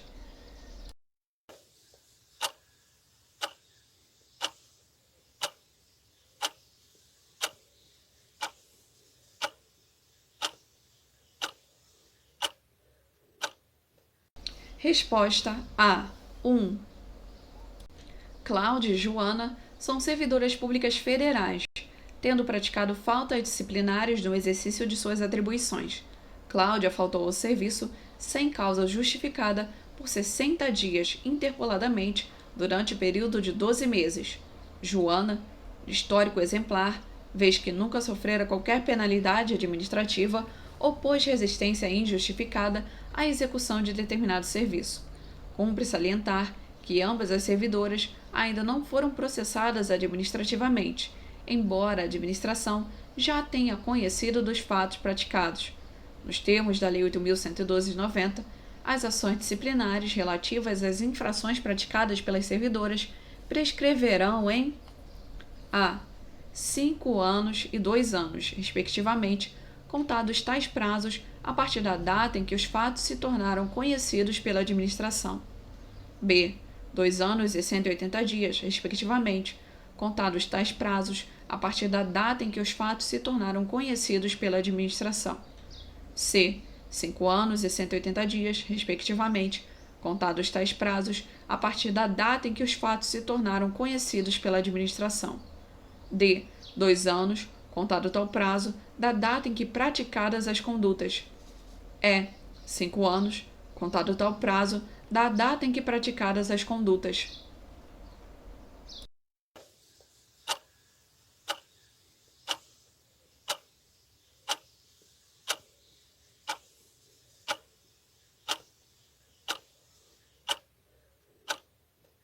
Resposta C. 5 anos e 180 dias, respectivamente, contados tais prazos a partir da data em que os fatos se tornaram conhecidos pela administração.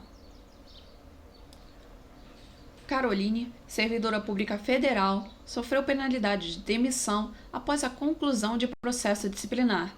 No entanto, pretende a revisão da decisão proferida, haja vista a existência de fatos novos, supervenientes ao julgamento e que comprovam a inadequação da penalidade aplicada.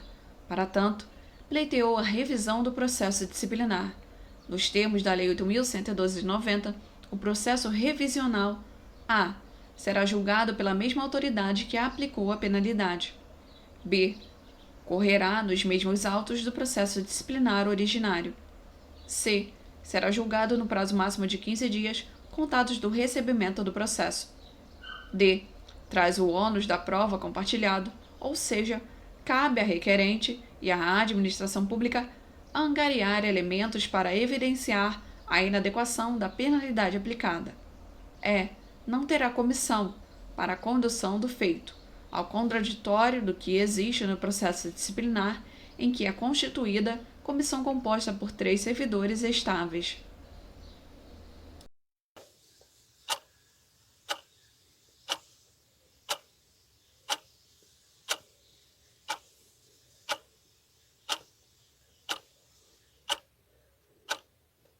Resposta A. Será julgado pela mesma autoridade que aplicou a penalidade. No que se refere à prescrição no âmbito da ação disciplinar, a Lei 8.112 de 90 estabelece que a. O prazo prescricional começa a correr da data da ocorrência do fato. B. A abertura de sindicância não interrompe a prescrição. C. A instauração de processo disciplinar interrompe a prescrição, até a decisão final proferida por autoridade competente. D. Infrações puníveis com demissão são imprescritíveis. E. Prescreve em 2 anos a ação disciplinar quanto às infrações puníveis com suspensão e advertência.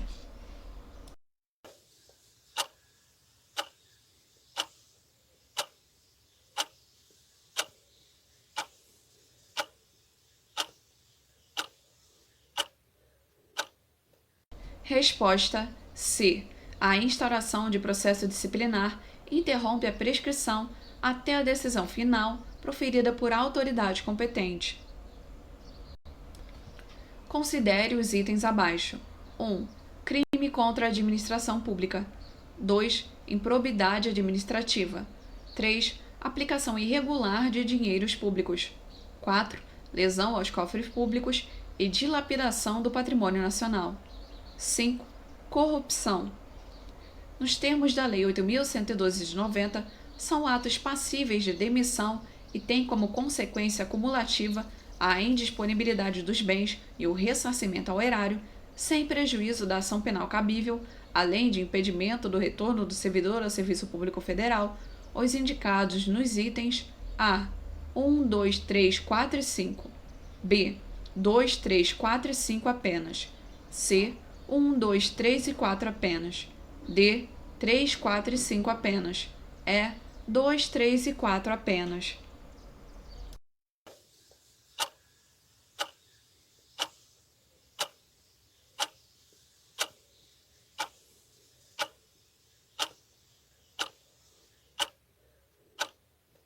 Resposta B. 2, 3, 4 e 5 apenas. No que se refere ao processo administrativo disciplinar, a Lei 8.112 de 90 estabelece que a. A denúncia pode ser verbal ou por escrito, sendo vedado o anonimato. B. O prazo para a conclusão da sindicância é improrrogável. C. A autoridade instauradora do processo disciplinar deverá determinar o afastamento do servidor do exercício do cargo como medida cautelar. D. O processo disciplinar será conduzido por uma comissão, cujas reuniões e audiências serão públicas. E. É obrigatória a instauração de processo disciplinar sempre que o ilícito praticado pelo servidor ensejar a imposição de penalidade de suspensão por mais de 30 dias.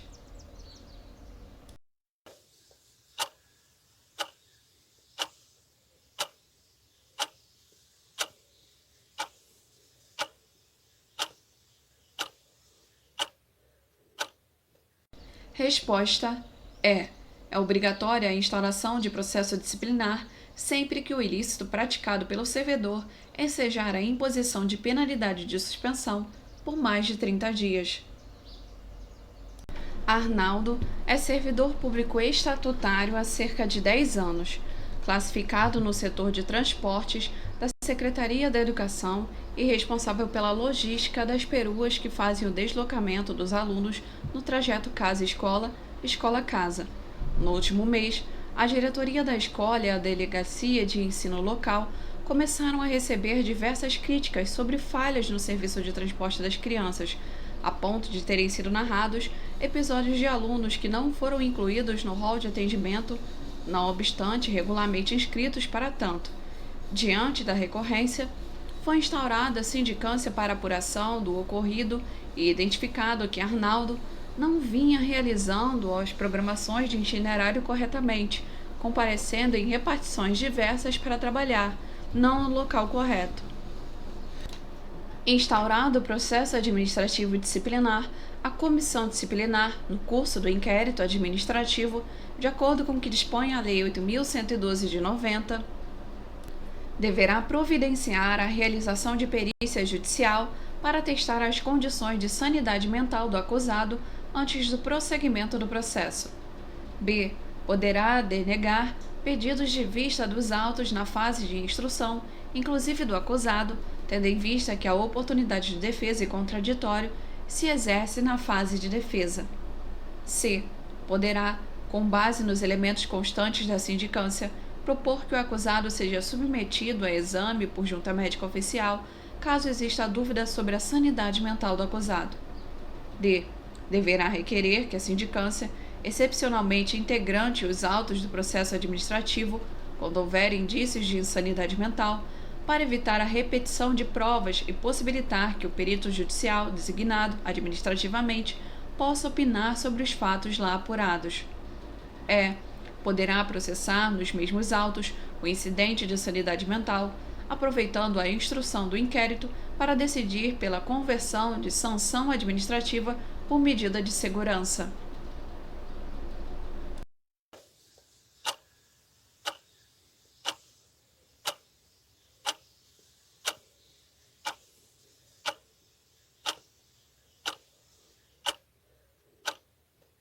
Resposta C. Poderá, com base nos elementos constantes da sindicância, propor que o acusado seja submetido a exame por junta médica oficial, caso exista dúvida sobre a sanidade mental do acusado.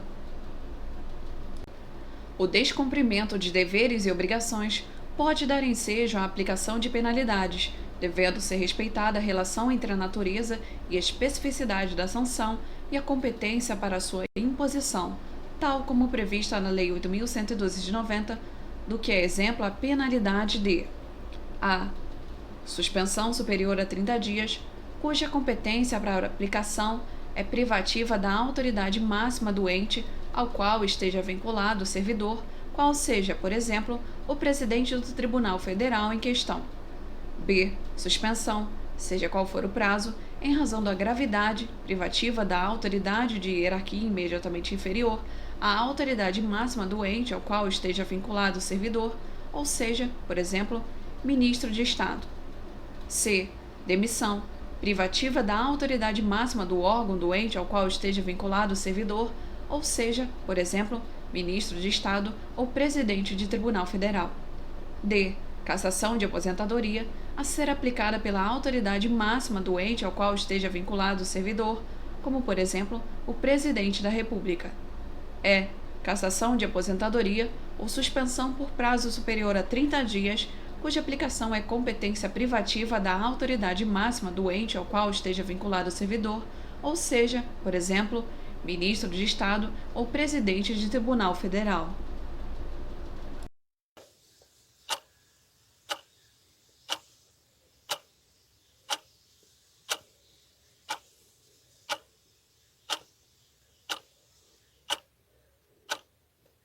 Resposta D.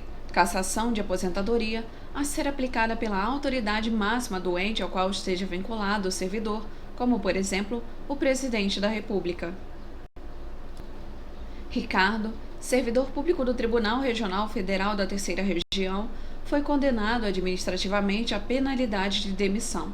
Já seu colega Bernardo, também servidor público do Tribunal Regional Federal da Terceira Região e ocupante de cargo em comissão, foi condenado administrativamente à penalidade de destituição do cargo em comissão.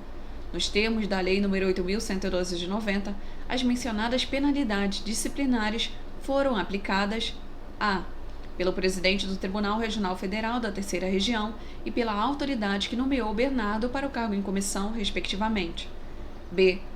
Pelo presidente do Tribunal Regional Federal da Terceira Região, em ambos os casos, não importando, na segunda hipótese, qual autoridade nomeou Bernardo para o cargo em comissão. C. Pela autoridade administrativa de hierarquia imediatamente inferior à do presidente do Tribunal Regional Federal da Terceira Região, em ambos os casos, não importando, na segunda hipótese, qual autoridade nomeou Bernardo para o cargo em comissão. D. Pela autoridade administrativa de hierarquia imediatamente inferior à do presidente do Tribunal Regional Federal da Terceira Região e pela autoridade que nomeou Bernardo para o cargo em comissão, respectivamente. E. Pela autoridade administrativa de hierarquia imediatamente inferior à do presidente do Tribunal Regional Federal da Terceira Região e pelo presidente do Tribunal Regional Federal da Terceira Região, respectivamente.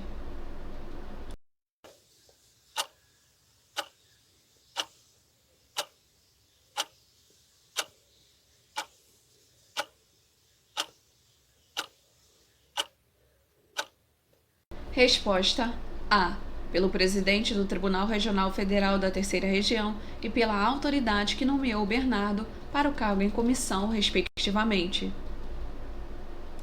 O processo disciplinar será conduzido por comissão composta de servidores estáveis designados por autoridade competente. A propósito do tema, considere: 1. O processo disciplinar será conduzido por comissão composta de 5 servidores estáveis. 2. A comissão terá como secretário o servidor designado pelo seu presidente, não podendo a indicação recair em um de seus membros. 3. Poderá participar de comissão de sindicância ou de inquérito parente do acusado em linha colateral de terceiro grau. 4.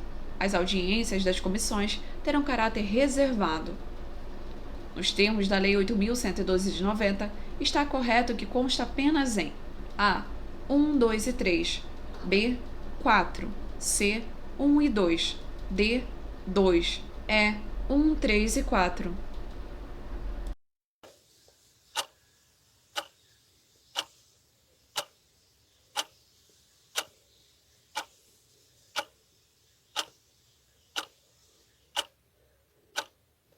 Resposta B.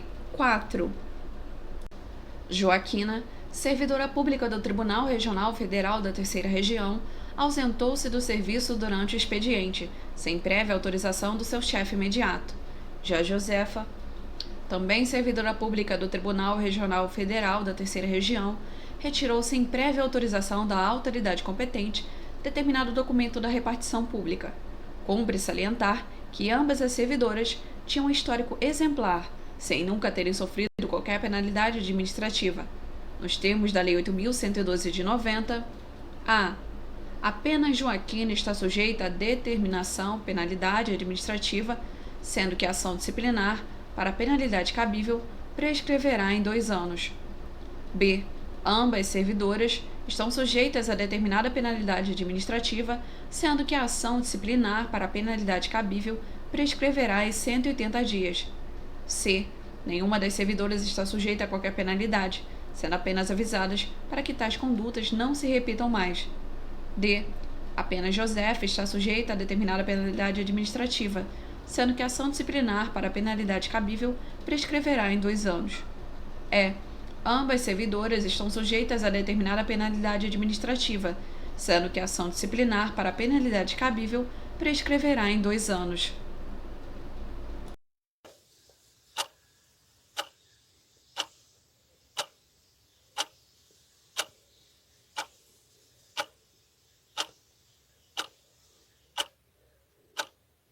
Resposta B. Ambas servidoras estão sujeitas a determinada penalidade administrativa, sendo que a ação disciplinar para a penalidade cabível prescreverá em 180 dias. Francisco é servidor público do Tribunal Regional Federal da Terceira Região, tendo sido processado administrativamente em razão da prática de conduta sujeita à penalidade de suspensão. No curso do processo disciplinar, Francisco preencheu os requisitos legais para sua aposentadoria. Em razão disso, pleiteou à autoridade competente a extinção do processo disciplinar e a concessão da aposentadoria. Nos termos da Lei 8.112 de 90, a. Francisco somente poderá ser aposentado voluntariamente após a conclusão do processo e o cumprimento da penalidade, a caso aplicada. B. Deve ser imediatamente concedida a aposentadoria voluntária de Francisco. No entanto, o processo deverá prosseguir até seu desfecho final, e, se concluída pela falta, a sanção será convertida em multa pecuniária. C. O processo deverá ser extinto em razão do preenchimento dos requisitos para aposentadoria voluntária disciplinar. D. Francisco somente poderá ser aposentado voluntariamente após a conclusão do processo, não sendo necessário que se aguarde o cumprimento da penalidade, pois poderá cumpri-la de outra forma, ou seja, mediante o pagamento de multa. E. A instauração de processo disciplinar suspende os requisitos para aposentadoria voluntária, isto é, Francisco somente preencherá os requisitos para aposentar-se após o trânsito em julgado do processo.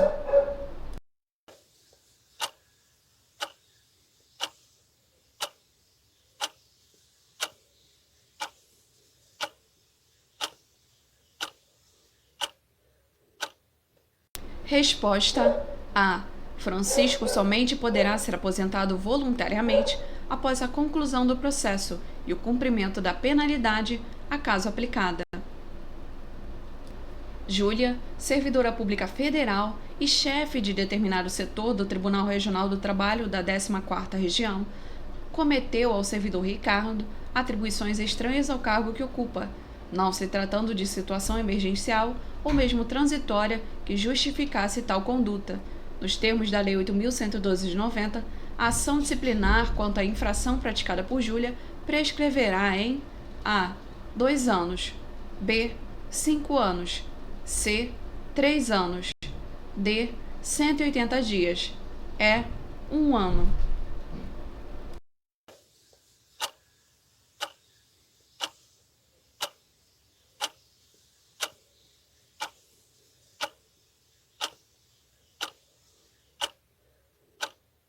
Resposta A. 2 anos.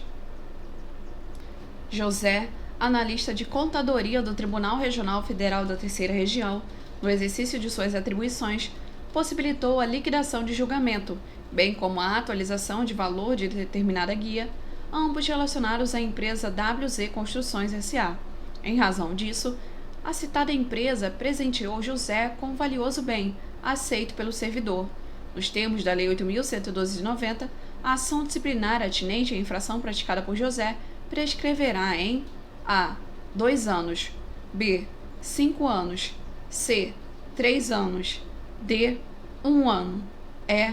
180 dias.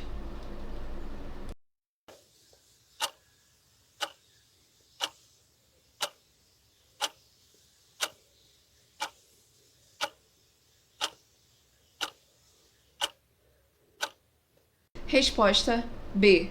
5 anos. A administração pública está sujeita a deveres e prerrogativas do seu mais amplo espectro de atuação, que se dá por intermédio de agentes públicos. Os servidores públicos, no exercício de suas funções, também estão sujeitos a deveres e responsabilidades, considerando que dispõe a Lei 8.112 de 90. A. O servidor está sujeito à responsabilização somente quando agir com dolo, conduta que deverá ser objeto de processo disciplinar, sem prejuízo da apuração dos danos civis causados. B. O servidor responde diretamente perante terceiros pelos danos que a eles causar, não cabendo ação direta contra a fazenda pública. C. A responsabilidade dos servidores, na esfera civil ou administrativa, decorre de condutas comissivas ou homicidas praticadas no exercício do cargo ou da função, dolosa ou culposa. D. A responsabilidade por infrações penais deve ser apurada antes da responsabilidade civil ou administrativa, porque as absorve devido à menor gravidade. E.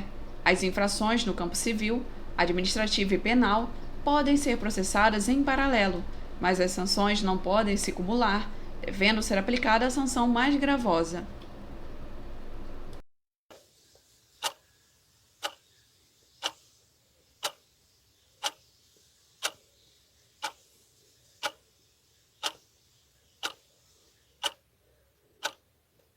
Resposta C. A responsabilidade dos servidores na esfera civil ou administrativa decorre de condutas comissivas ou omissivas praticadas no exercício do cargo ou da função, dolosa ou culposa.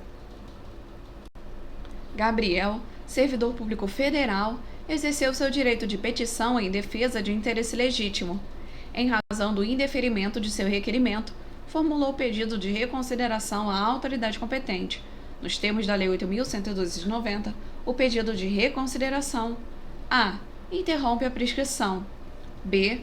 Pode ser renovado uma única vez. c.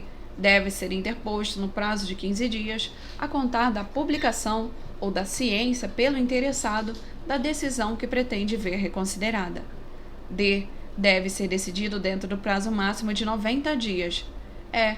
Caso indeferido, não admite recurso.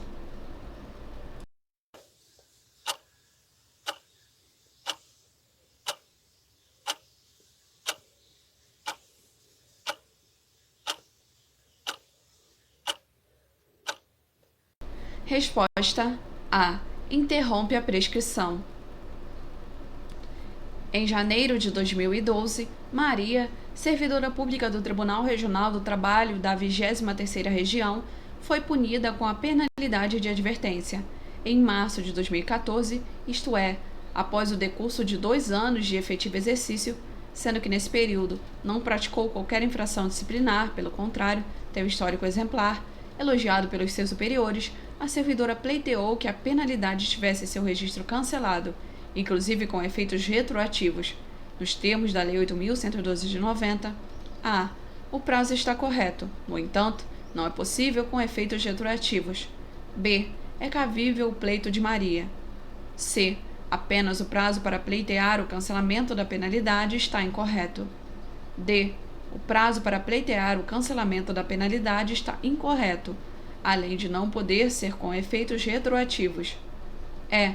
Maria não é parte legítima para pleitear o cancelamento, vez que tal atribuição deve ser efetivada pela própria administração pública ex officio.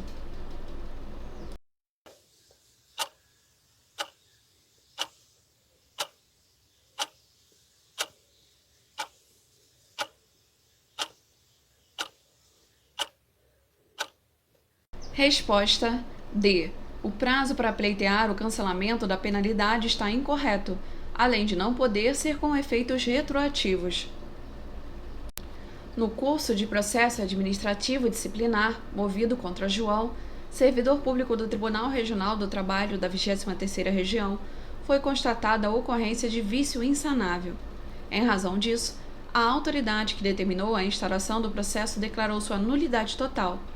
A propósito dos fatos e nos termos da Lei 8.112 de 90, a autoridade que declarou a nulidade deverá, por meio de decisão autônoma, intimar a mesma comissão já formada para o anterior processo administrativo para que seja instaurado novo processo. b. Nulidade, em razão de vício insanável, nunca é total, mas sempre parcial, sendo aproveitados os atos já praticados em prol do princípio da economia processual. c. Nulidade não pode ser declarada pela autoridade que determinou a instauração do processo, devendo ser declarada por autoridade de hierarquia superior. d. A autoridade que declarou a nulidade ordenará, no mesmo ato, a constituição de outra comissão para a instauração de novo processo. E. Nulidade, ainda que total, não exige a abertura de novo processo administrativo, devendo ser aproveitado o mesmo processo, desde que devidamente sanado o vício.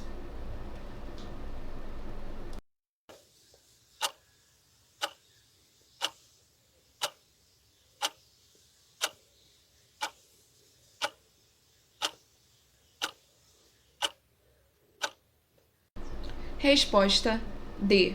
A autoridade que declarou a nulidade ordenará, no mesmo ato, a constituição de outra comissão para a instauração de novo processo. Jefferson era servidor público de determinado órgão do Poder Executivo Federal e se aposentou a pedido. Após a aposentadoria, foi instaurado o processo administrativo disciplinar contra Jefferson, pois foi identificado que nos 3 anos anteriores vinha cometendo falta disciplinar, pois cobrava de particulares valores em espécie para fornecimento de documentos e certidões a que teriam direito gratuitamente, na forma do disposto expresso dessa lei. O processo disciplinar correu e foi reconhecida a infração de Jefferson, o que culminou com a aplicação da penalidade de cassação de aposentadoria. Nesse caso, em relação à penalidade e ao processo administrativo disciplinar que tramitou, há vício de legalidade, pois a infração cometida somente poderia ter sido apurada anteriormente à concessão da aposentadoria, pois é apenada com demissão. B. A penalidade de cassação de aposentadoria deve ser sido aplicada pelo Presidente da República sob pena de ser possível ao servidor pleitear a anulação do processo. C. O processo disciplinar para aplicação de penalidade dessa natureza é inadequado, pois visava a apuração de conduta tipificada como ato de improbidade. D. Caracteriza-se também como ato de improbidade, o que permite a aplicação da penalidade independentemente da demonstração de culpa ou prejuízo ao erário. A revisão judicial é descabida, tendo em vista que a cassação de aposentadoria é prerrogativa exclusiva da esfera administrativa e competência privativa do chefe do Executivo.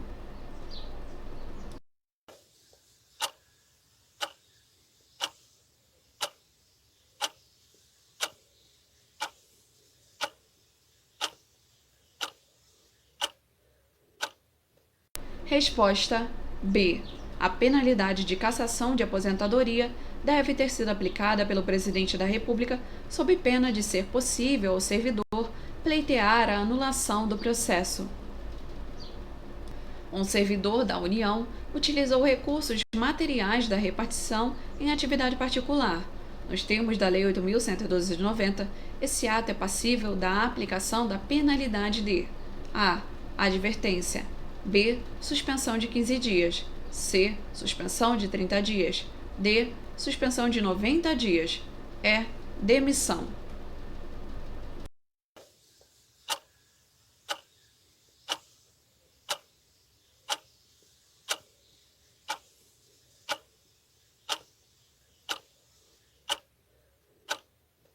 Resposta é demissão.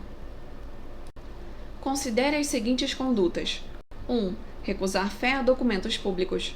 2. Opor resistência injustificada ao andamento de documento e processo ou execução de serviço. 3. Revelar segredo do qual se apropriou em razão do cargo.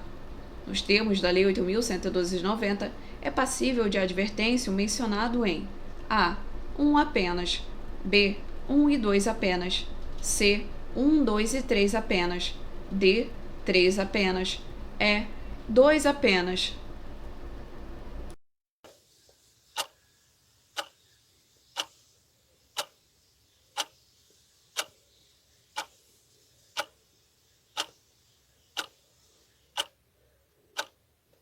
Resposta B. 1 e 2 apenas. De acordo com a Lei 8.112 de 90, a demissão ou a destituição de cargo em comissão incompatibiliza o ex-servidor para nova investidura em cargo público federal, pelo prazo de 5 anos, em razão da prática da conduta de a. Ofensa física, em serviço a servidor ou a particular, salvo em legítima defesa própria ou de outrem. B. Aplicar irregularmente dinheiros públicos. C. Incontinência pública e conduta escandalosa na repartição. D. Valer-se do cargo para lograr proveito pessoal ou de outrem em detrimento da dignidade da função pública. E. Insubordinação grave em serviço.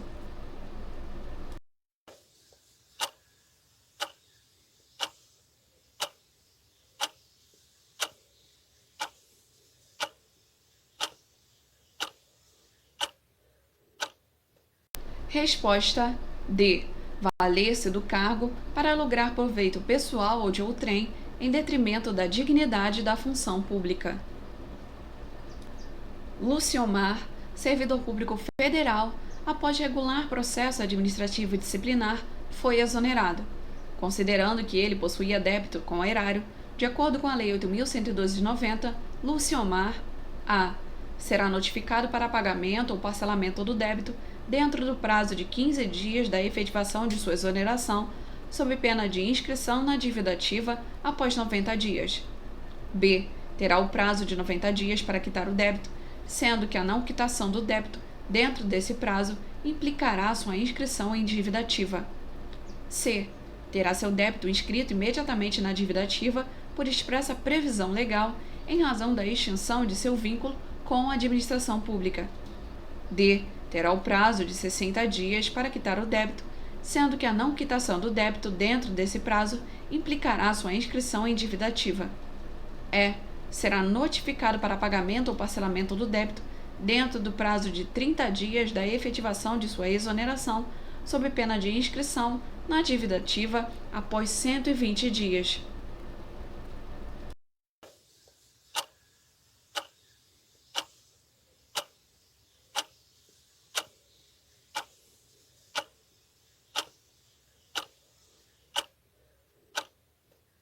Resposta D. Terá o prazo de 60 dias para quitar o débito, sendo que a não quitação do débito dentro desse prazo implicará sua inscrição em dívida ativa. Considere as seguintes situações. 1.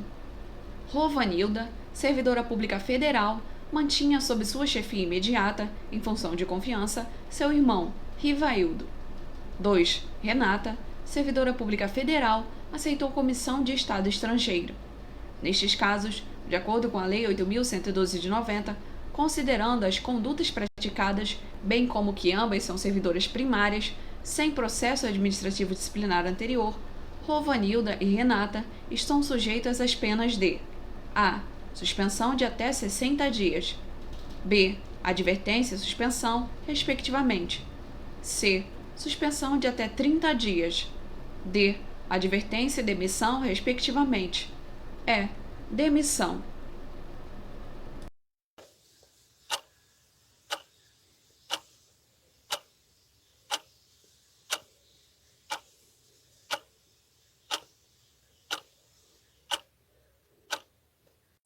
Resposta D.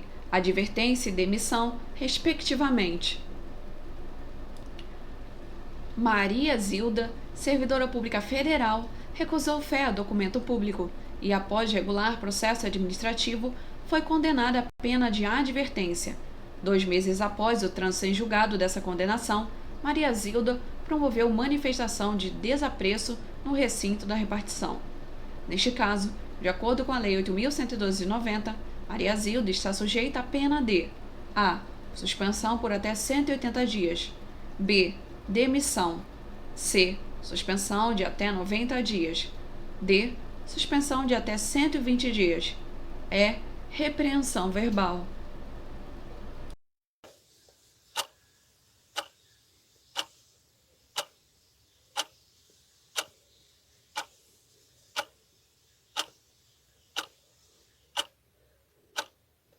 Resposta C. Suspensão de até 90 dias. A pena prevista na Lei 8.112 de 90 para o servidor primário que retirar, sem prévia anuência da autoridade competente, documento ou objeto da repartição, terá o seu registro cancelado, se o servidor não houver praticado nova infração disciplinar no período de a. 2 anos de efetivo exercício, sendo que o cancelamento da penalidade não surtirá efeitos retroativos. B. 3 anos de efetivo exercício, sendo que o cancelamento da penalidade surtirá efeitos retroativos. C.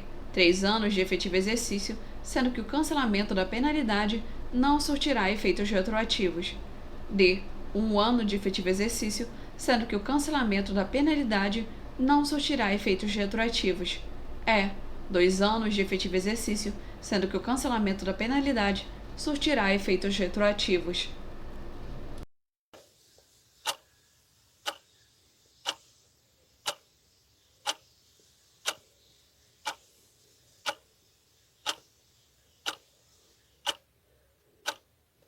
Resposta C. 3 anos de efetivo exercício, sendo que o cancelamento da penalidade não surtirá efeitos retroativos. O servidor público, o exercício de suas funções, está sujeito a deveres, cujo exercício irregular acarreta responsabilização.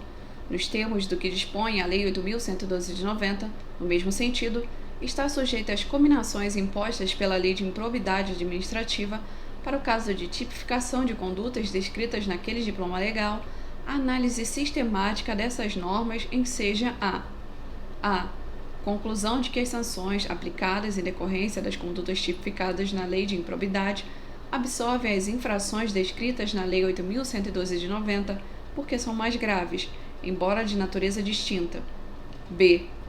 Prejudicialidade das penalidades impostas no campo administrativo, que devem ser apreciadas e decididas, primeiramente, aquelas decorrentes de atos de improbidade, para que as cominações desses decorrentes possam ser atenuadas pelas condenações já estabelecidas na outra esfera. C. Absorção dos aspectos funcionais das condutas ímprobas pelos tipos descritos na Lei 8.112 de 90, cabendo ao processo de improbidade a tramitação para a imposição de sanções de ordem civil e criminal. D. Independência do processamento das infrações nas duas esferas, inclusive no que concerne a tipificação e sancionamento, que podem coexistir e ser cumuladas. E. Absorção pelos delitos previstos na legislação criminal em razão de sua natureza mais gravosa, sendo que as infrações residuais podem ser tipificadas como atos de improbidade, mas não mais como infrações administrativas puras e simples, em razão da natureza acessória destas.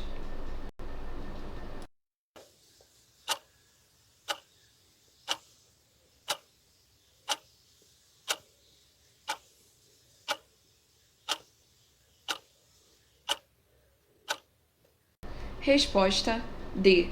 Independência do processamento das infrações nas duas esferas, inclusive no que concerne a tipificação e sancionamento, que podem coexistir e ser cumuladas. A Constituição Federal, texto original, já trazia vedação à acumulação de cargos públicos, proibição que permaneceu, com alterações, após as emendas constitucionais número 19, de 98, e número 34, de 2001.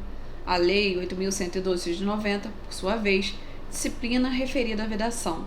Segundo o texto da referida lei, a proibição de acumular não alcança cargos, empregos e funções em autarquias, fundações públicas, empresas públicas, sociedades de economia mista da União, do Distrito Federal, dos estados, dos territórios e dos municípios, porquanto cuida-se de norma dirigida tão somente à administração direta, em razão do regime jurídico único, qual seja estatutário.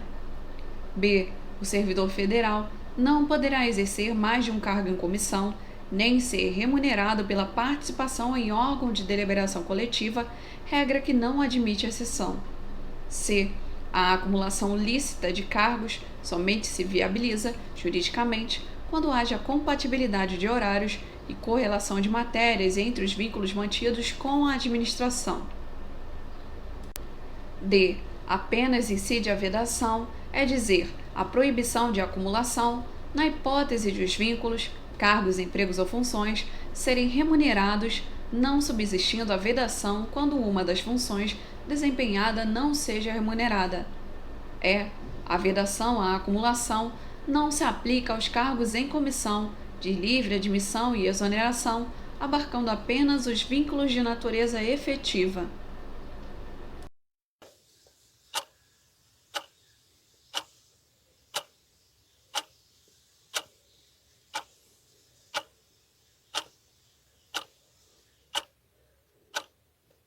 Resposta D.